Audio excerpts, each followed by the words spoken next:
नमस्कार दोस्तों, स्वागत है आप सबका एक बार फिर से आपके अपने चैनल स्काई स्पीक्स पर।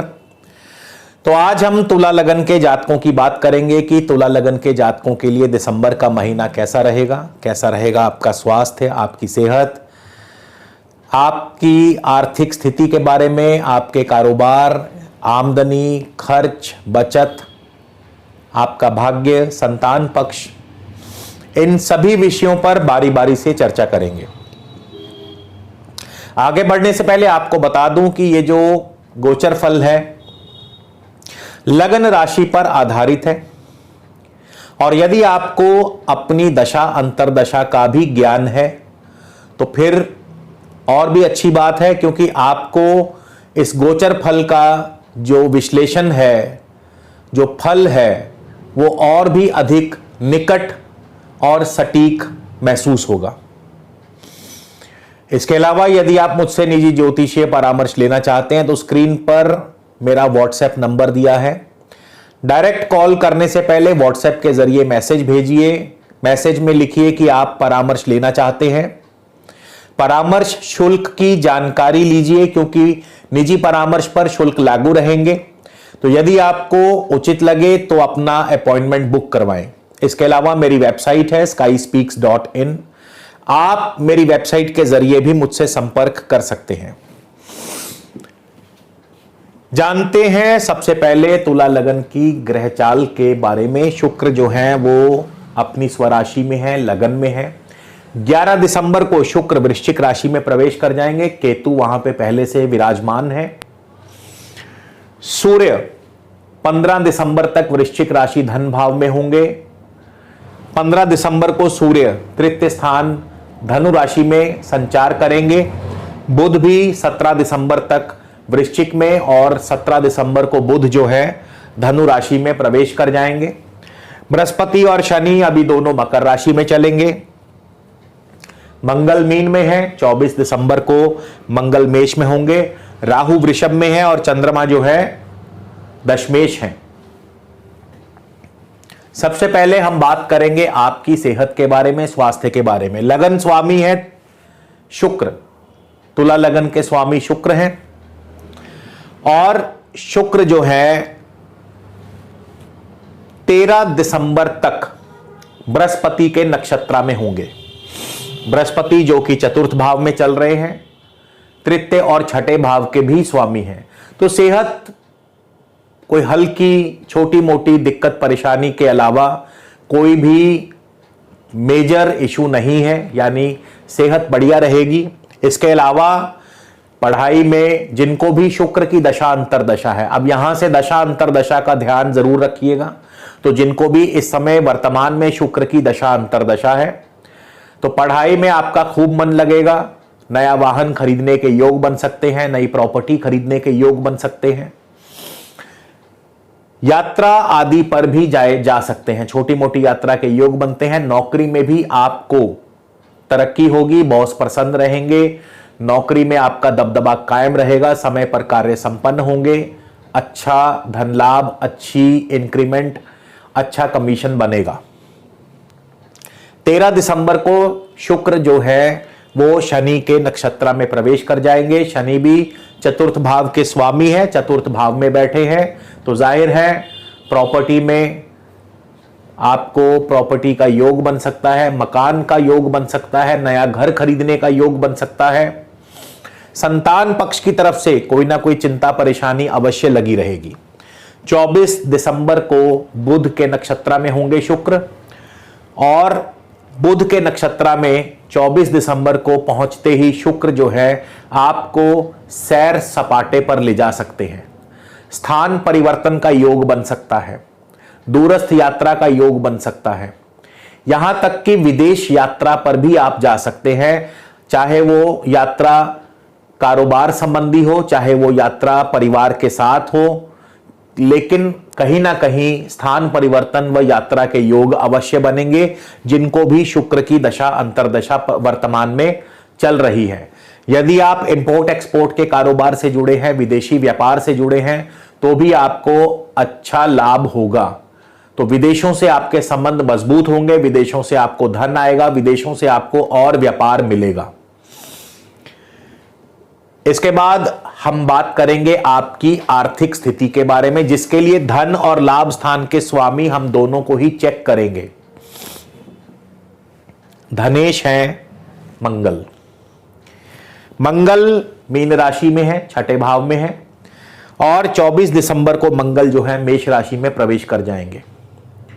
धनेश मंगल का छठे भाव में होना धन लाभ के लिए उत्तम स्थिति को दर्शाता है। 1 दिसंबर से लेकर 24 दिसंबर तक मंगल जो है बुध के नक्षत्र में ही संचार करेंगे, और बुध जो है धन भाव में ही चल रहे हैं। तो जैसा कि मैंने बताया, उत्तम धन लाभ होगा, नौकरी में, कारोबार में, हर प्रकार से पारिवारिक सुख बना रहेगा, परिवार में सुख शांति का माहौल रहेगा। साथ ही मंगल आपको यात्रा पर ले जा सकते हैं, तो यात्रा पर जाना तो निश्चित है। और जिनको मंगल की दशा, शुक्र की दशा वालों के लिए भी इस समय यात्रा के योग बने हुए हैं, मंगल की दशा वालों के लिए भी, तो जिनको भी मंगल की दशा अंतर्दशा है उनको भी यात्रा के योग बन सकते हैं। स्थान परिवर्तन हो सकता है, निकट या दूर की यात्रा पर जा सकते हैं, विदेश यात्रा पर जा सकते हैं, विदेशों से व्यापार मिलेगा, इंपोर्ट एक्सपोर्ट में तरक्की होगी। ये सभी, क्योंकि अधिकांश जो ग्रह है इस समय 9 ग्रहों में से इस समय कम से कम 5-6 ग्रह जो हैं बुध के नक्षत्र से संचार करेंगे, और बुध जो है नवम और द्वादश भाव के स्वामी हैं, और इस समय धन भाव में है, 17 को तृतीय में आ जाएंगे। तो जाहिर है धन लाभ के साथ साथ यात्रा के योग बनाते हैं। तो तुला लगन वालों के लिए जिनको भी मंगल की दशा है यात्रा पर जा सकते हैं। इसके अलावा 24 तारीख से 24 दिसंबर से मंगल जो है केतु के नक्षत्र में होंगे, और केतु धन भाव में है, मंगल तब तक सप्तम भाव अपनी स्वराशि में आ जाएंगे। तो कारोबार खूब फलेगा फूलेगा, उत्तम धन लाभ होगा। लेकिन जिनको इस समय लंबी बीमारी चली आ रही है, मंगल की दशा अंतर्दशा वालों की बात कर रहा हूं, जिनको भी लंबी बीमारी चली आ रही है उनके लिए समय स्वास्थ्य को लेकर के बढ़िया नहीं होगा। आपको इस समय अपने सेहत व स्वास्थ्य का खास ध्यान रखना होगा। कारण क्योंकि द्वितीय और सप्तम भाव ये मारक भाव भी हैं, क्योंकि मंगल केतु के नक्षत्र में होंगे। केतु धन भाव में है, द्वितीय भाव में है, और मंगल की राशि में है, मंगल सप्तम भाव में है। तो द्वितीय और सप्तम भाव जो हैं ये मारक भाव हैं, और यदि आपको मंगल की ही दशा अंतर्दशा चल रही है तो सेहत व स्वास्थ्य का आपको ध्यान रखना होगा। वाहन बिल्कुल नहीं चलाना, वरना चोट या दुर्घटना का भय हमेशा बना रहेगा। सूर्य लाभ स्थान के स्वामी है, लाभेश सूर्य धन भाव में है, धन लाभ तो अवश्य करवाएंगे। और सूर्य भी महीने के पूर्वार्ध में, महीने के शुरुआत में 2 दिसंबर से लेकर 15 दिसंबर तक बुध के नक्षत्र में है।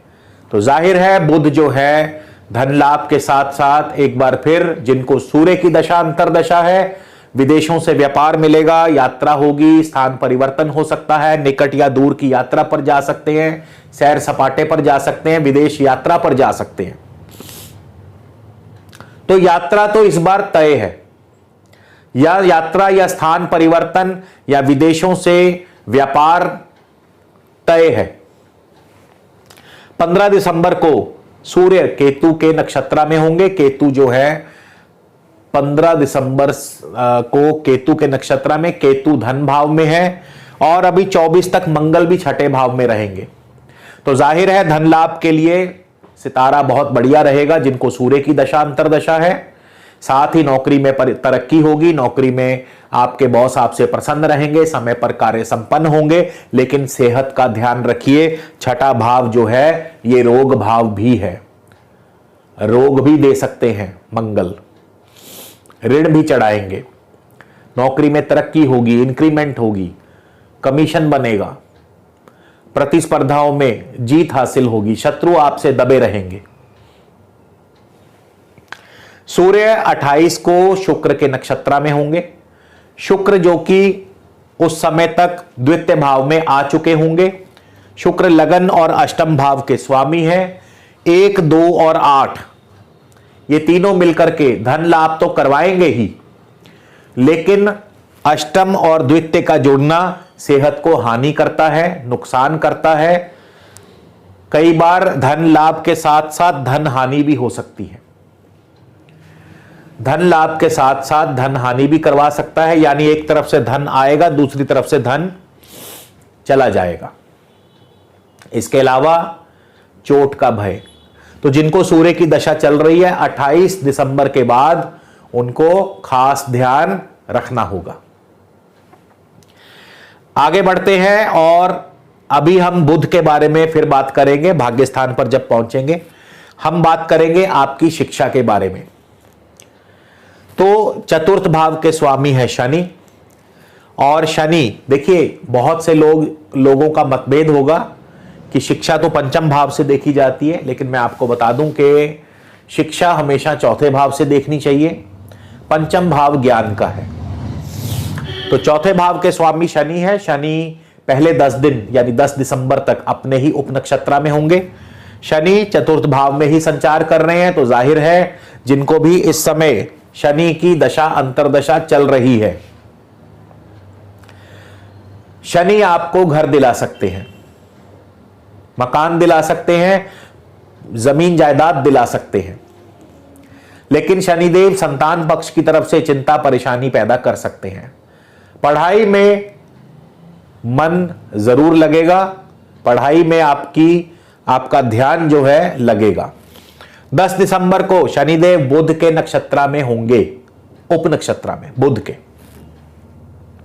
और बुध जैसा कि धन भाव में होंगे उस समय। बुध नवम और द्वादश भाव के स्वामी, तो धन लाभ के साथ साथ विदेश यात्रा, इंपोर्ट एक्सपोर्ट, विदेशों से कारोबार, निकट या दूर की यात्रा अवश्य करवाएंगे जिनको शनि की दशा अंतर्दशा चल रही है। 27 को शनि भी केतु के नक्षत्रा में होंगे। केतु धन भाव में है, मंगल की राशि में है, मंगल सप्तम भाव में है। कारोबार बढ़ेगा, धन आएगा, विरोधियों से आपको परेशानी होगी, कोर्ट कचहरी मामलों से परेशानी होगी, लेकिन सफर ध्यान से कीजिएगा, सेहत का ध्यान रखिएगा। द्वितीय और सप्तम भाव एक बार फिर मारक हैं, तो आपको सेहत का, स्वास्थ्य का ध्यान रखना होगा, सजग रहना होगा। अब हम बात करेंगे नौकरी की। छठे भाव के स्वामी हैं बृहस्पति, और बृहस्पति जो हैं चौथे भाव में है। बृहस्पति अपने ही उपनक्षत्रा में है। चौथे भाव में बृहस्पति भी वाहन सुख दिलाते हैं, मकान का सुख दिलाते हैं, और जमीन जायदाद का सुख दिलाते हैं। शिक्षा में आप अव्वल रहेंगे, यानी पढ़ाई में, शिक्षा में आपका पूरा मन लगेगा। छोटी मोटी यात्रा के योग, नौकरी में तरक्की, ये सब बृहस्पति षष्ठेश होकर के चतुर्थ भाव में बैठे हैं, मगर अपने ही उपनक्षत्रा में।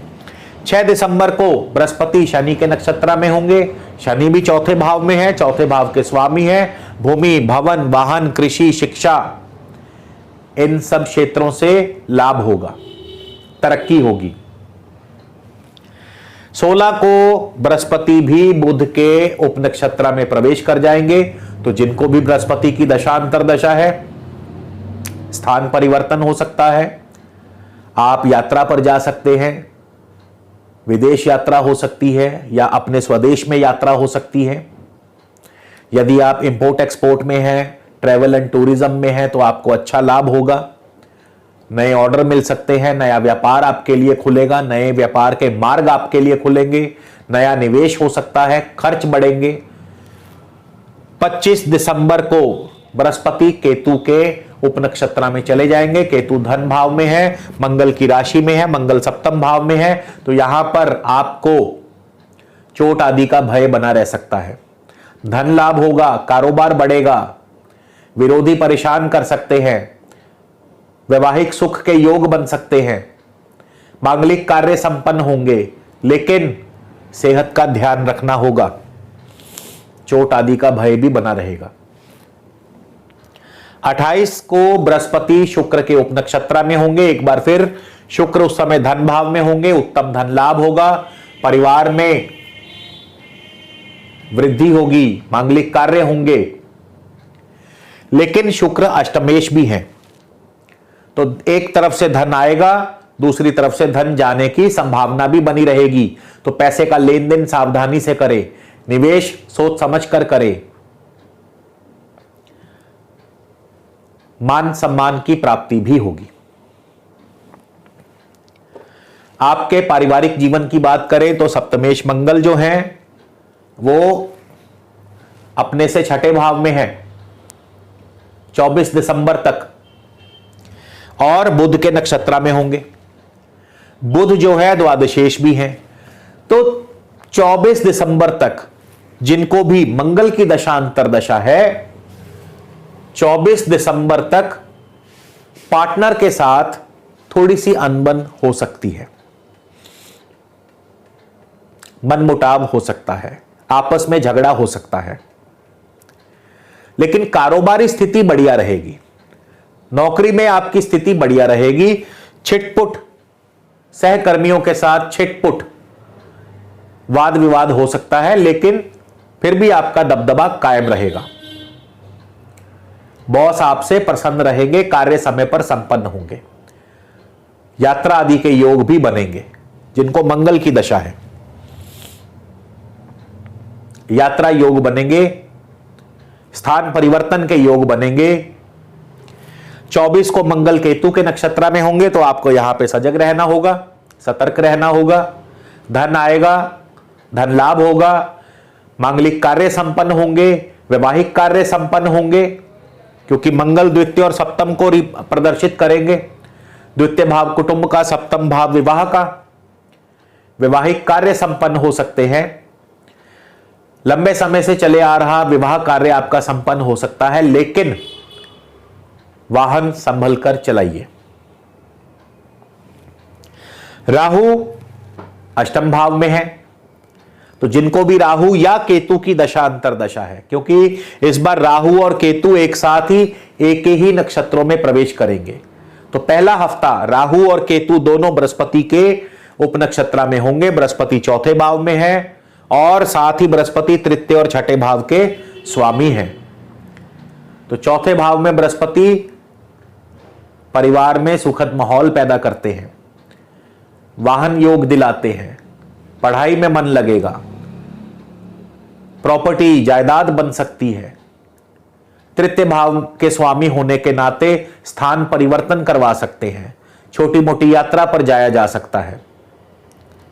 और छठे भाव के स्वामी होने के नाते नौकरी में आपको लाभ होगा, नौकरी में आपके कार्य समय पर संपन्न होंगे, इंक्रीमेंट हो सकता है, प्रमोशन हो सकता है। राहु 8 दिसंबर को अपने ही उपनक्षत्र में होंगे, और अपने उपनक्षत्र में जब राहु पहुंचेंगे, क्योंकि राहु अष्टम भाव में चल रहे हैं, राहु शुक्र की राशि में है, और शुक्र जो है उस समय धन भाव में होंगे। तो अब यहां पे राहु आपको अचानक धन लाभ करवा सकते हैं, कोई रुकी हुई पेमेंट दिलवा सकते हैं, कोई फंसा हुआ धन आपको मिल सकता है। लेकिन फिर भी धन के मामले में सतर्क रहिएगा। क्यों? क्योंकि राहु जब देते हैं तो अचानक, और जब लेते हैं तो भी अचानक। और अष्टम भाव थाली में छेद है, अष्टम भाव भूलिएगा नहीं, थाली में छेद है। तो जहां शुक्र के जरिए धन आएगा, राहु उसको लेने की क्षमता भी रखते हैं। तो पैसे का लेन देन सावधानी से करिएगा। बाकी आपको अपने सेहत के मामले में भी सतर्क रहना होगा, जिनको भी राहु और केतु की दशा अंतरदशा चल रही है। चंद्रमा दशमेश हैं, दशम भाव के स्वामी हैं, क्योंकि चंद्रमा तेज गति के ग्रह हैं, तो जाहिर है कि हम यहां पे चंद्रमा का स्वामित्व लेकर के चलेंगे। तो जिनको भी चंद्रमा की दशा अंतरदशा इस समय चल रही है, कारोबार में तरक्की दिलाते हैं। अगर चंद्रमा आपकी कुंडली में भी शुभ स्थान में है तो निसंदेह कारोबार में तरक्की मिलेगी, कारोबार अच्छा चलेगा। पारिवारिक जीवन में थोड़ा तनाव कर सकते हैं, लेकिन राजनीतिक व सामाजिक जीवन बढ़िया रहेगा। राजनीति व सामाजिक क्षेत्र में सफलता दिलाते हैं, मान सम्मान की प्राप्ति होगी, नौकरी कारोबार दोनों में तरक्की होगी।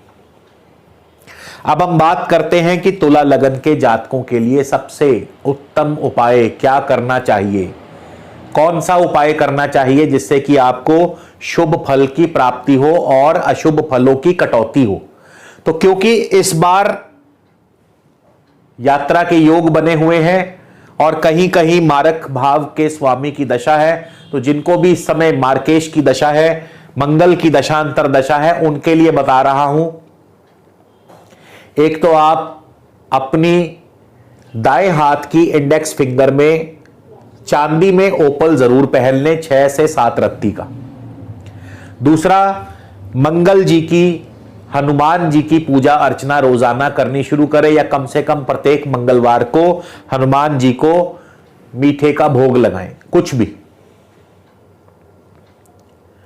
और गौ माता की सेवा रोज करनी शुरू कर दें, तो आपको किसी भी प्रकार से अशुभ फल नहीं मिलेंगे। तो दोस्तों, इसी के साथ आपसे विदा लेता हूं। अगले वीडियो में आपसे फिर मुलाकात होगी। तब तक के लिए नमस्कार, धन्यवाद।